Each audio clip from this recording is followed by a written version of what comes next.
राधे राधे, जय श्री कृष्णा। आज हम आप सभी को माघ मास महात्म्य अध्याय 8वां सुनाएंगे। महात्मा पुष्कर के द्वारा नरक में पड़े हुए जीवों का उद्धार कैसे हुआ उसके बारे में इस अध्याय में बताया गया है। वशिष्ठ जी कहते हैं कि राजन, माघ स्नान और उपवास आदि महान पुण्य करने वाले मनुष्य इसी प्रकार दिव्य लोकों में जाते आते रहते हैं। पुण्य की सर्वत्र आने जाने में कारण है। पूर्व काल में विप्रव पुष्कर भी यमलोक में गए थे और वहाँ बहुत से नारकीय जीवों को नरक से निकालकर फिर यहीं पूर्ववत अपने घर में रहने लगे।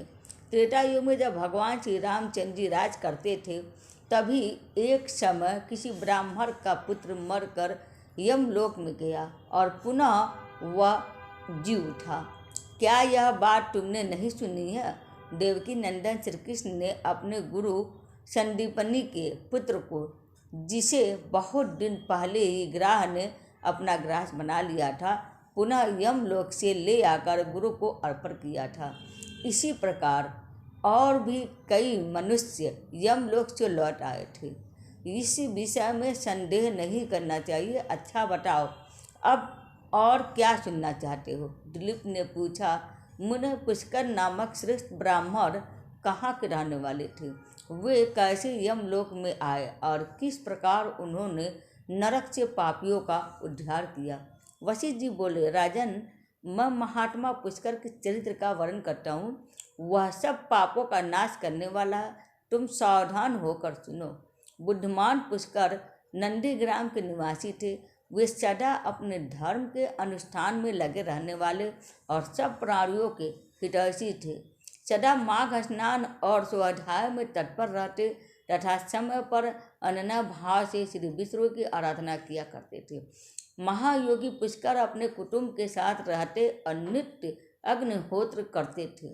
राजन, वे अप्रमेय हरे, विष्णु, कृष्ण, दामोदर, अच्युतम, गोविंद, अनंत, देवेश्वर इत्यादि रूप से केवल भगवान नामों का कीर्तन करते थे। महामते देवता का आराधना छोड़कर और किसी काम में उन ब्राह्मण देवता का मन स्वप्न में भी नहीं लगता था। एक दिन सूर्य नंदन यमराज ने अपने भयंकर दूतों को आज्ञा दी, जाओ नंदीग्राम निवासी पुष्कर नामक ब्राह्मण को यहाँ पकड़ कर ले आओ। यह आदेश सुनकर और यमराज के बताए हुए पुष्कर को न पहचान कर वे इन महात्मा पुष्कर को ही यमलोक में पकड़ लाए। ब्राह्मण पुष्कर को आते देख यमराज मन ही मन भयभीत होगा और आसन से उठकर खड़े हो गए। फिर मुनि को आसन पर बिठाकर उन्होंने दूतों को फटकारा, तुम लोगों ने यह क्या किया? मैंने तो दूसरे पुष्कर को लाने के लिए कहा था। तुम लोगों के कितने पाप पूर्ण विचार हैं। भला इन सब धर्मों के ज्ञाता विशेषतः भगवान विष्णु के भक्त, सदा माघ स्नान करने वाले और उपवास परायण महात्मा पुरुष को यहाँ मेरे समीप क्यों ले आए हो? दूतों को इस प्रकार डांट बताकर प्रेतराज यम ने पुष्कर से कहा, ब्राह्मण, तुम्हारे पुत्र और स्त्री आदि सब बांधव बहुत व्याकुल हो रहे हैं और रो भी रहे हैं, अतः तुम अभी जाओ। तब पुष्कर ने यम से कहा, भगवान, जहाँ पापी पुरुष यातना में शरीर धारण करके कष्ट भोगते हैं, उन सब नरक को मैं देखना चाहता हूँ। यह सुनकर सूर्य कुमार यम ने पुष्कर को सैकड़ों और हजारों नरक दिखलाए। पुष्कर ने देखा, पापी जीव नरकों में पड़कर बड़ा कष्ट भोगते हैं। कोई सूली पर चढ़ रहे हैं, किन्हीं को व्याघ्र खा रहा है, जिससे वे अत्यंत दुखित हैं। कोई तपी हुई बालू पर जल रहा है और किन्हीं को कीड़े खा रहे हैं। कोई जलते हुए घड़े में डाल दिए गए हैं तो कोई कीड़ों से पीड़ित है। कोई असी पटवन में दौड़ रहा है, जिससे उनके अंग छीन भिन्न हो रहा है। किन्हीं को आरों से चीरा जा रहा, तो कोई कुल्हाड़ों से काटे जाते हैं। किन्हीं को खारी कीचड़ में कष्ट भोगना पड़ता है। किन्हीं को सुई चुभो चुभो कर गिराया जाता है और कोई सर्दी से पीड़ित हो रहा है। उनको तथा अन्य जीवों को नरक में पड़कर यातना भोगते देखकर पुष्कर को बड़ा दुख हुआ। वो उनसे बोले, क्या आप लोगों ने पूर्व जन्म में कोई पुण्य नहीं किया क्या, जिससे यहाँ यातना में पड़कर आप सदा दुख भोगते हैं? नरक के जीवों ने कहा, विप्रवर, हमने पृथ्वी पर कोई पुण्य नहीं किया था, इसी से इस यातना में पड़कर जलते हुए और बहुत कष्ट उठाते हैं।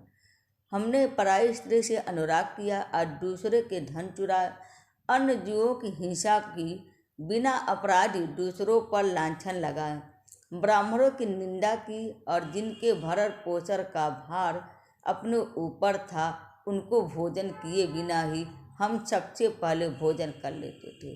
इन्हीं सब पापों के कारण हम लोग इस नरकगामी में दग्ध हो रहे हैं।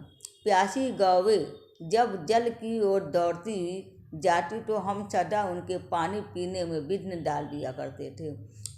गौओं को कभी खिलाते पिलाते नहीं थे, तो भी उनका दूध दूह कर पेट पालने में लगे रहते थे।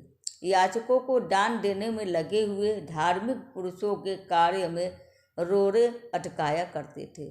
अपनी स्त्री को त्याग दिया था, व्रत से भ्रष्ट हो गए थे, दूसरों के अन्न में ही सदा रुचि रखते थे, पर्वों पर भी स्त्रियों के साथ रमण करते थे। ब्राह्मणों को देने की प्रतिज्ञा करके भी लोभवश उन्हें दान नहीं दिया। हम धरोहर हड़प लेते थे, मित्रों से द्रोह करते तथा झूठी गवाही देते रहते थे। इन्हीं सब पापों के कारण आज हम दग्ध हो रहे हैं। पुष्कर ने कहा, क्या आप लोगों ने भगवान जनार्दन का एक बार भी पूजन नहीं किया? इसी से आप ऐसी भयानक दशा को पहुँचे हैं। जिन्होंने समस्त लोकों के स्वामी भगवान पुरुषोत्तम का पूजन किया है, उन मनुष्यों का मोक्ष तक हो सकता है, फिर पाप क्षय की तो बात ही क्या है। प्राय आप लोगों ने श्री पुरुषोत्तम के चरणों में मस्तक नहीं झुकाया, इसी से आपको इस अत्यंत भयंकर नरक को प्राप्ति हुई है। अब यहाँ हाहाकार करके क्या लाभ है? निरंतर भगवान श्री हरि का स्मरण कीजिए। वे श्री विष्णु समस्त पापों का नाश करने वाले हैं। मैं भी यहाँ जगदीश्वर के नामों का कीर्तन करता हूँ, वो नाम निश्चय ही आपका कल्याण करेंगे। नरक के जीवों ने कहा, ब्राह्मण, हमारा अंतःकरण अपवित्र है, हम अपने पाप से संतप्त हैं। ऐसे समय में आपके शरीर को छूकर बहने वाली वायु हमें परम आनंद प्राप्त करती है। धर्मात्मन, आप कुछ देर तक यहाँ ठहरिए, जिससे हम दुखी जीवों को क्षण भर भी तो सुख मिल सके। ब्राह्मण, आपके दर्शन से भी हमें बड़ा संतोष होता। अहो, हम पापी जीवों पर भी आपकी कितनी दया है। यमराज ने कहा, धर्म के जाटा पुष्कर, तुमने नरक देख लिए, अब जाओ। तुम्हारी पत्नी दुख और शोक में डूब कर रो रही है। पुष्कर बोले, भगवान, जब तक इन दुखी जीवों की आवाज़ कानों में पड़ती है तब तक कैसे जाऊं? जाने पर भी वहाँ मुझे क्या सुख मिलेगा? आपके किंकरों की मार खाकर जो आग के ढेर में गिर रहे हैं, उन नारकीय जीवों की यह दिन रात की पुकार सुनिए। कितने ही जीवों के मुख से निकली हुई यह ध्वनि सुनाई देती है, हाय मुझे बचाओ, मेरी रक्षा करो, रक्षा करो। समस्त भूतों के आत्मा और सबके ईश्वर सर्वव्यापी श्री हरि की मैं नित्य आराधना करता हूँ। इस सत्य के प्रभाव से नारकीय जीव तत्काल मुक्त हो जाए। भगवान विष्णु सब में इच्छित हैं और सब कुछ भगवान विष्णु में इच्छित है। इस सत्य से नारकीय जीवों का तुरंत क्लेश से छुटकारा हो जाए।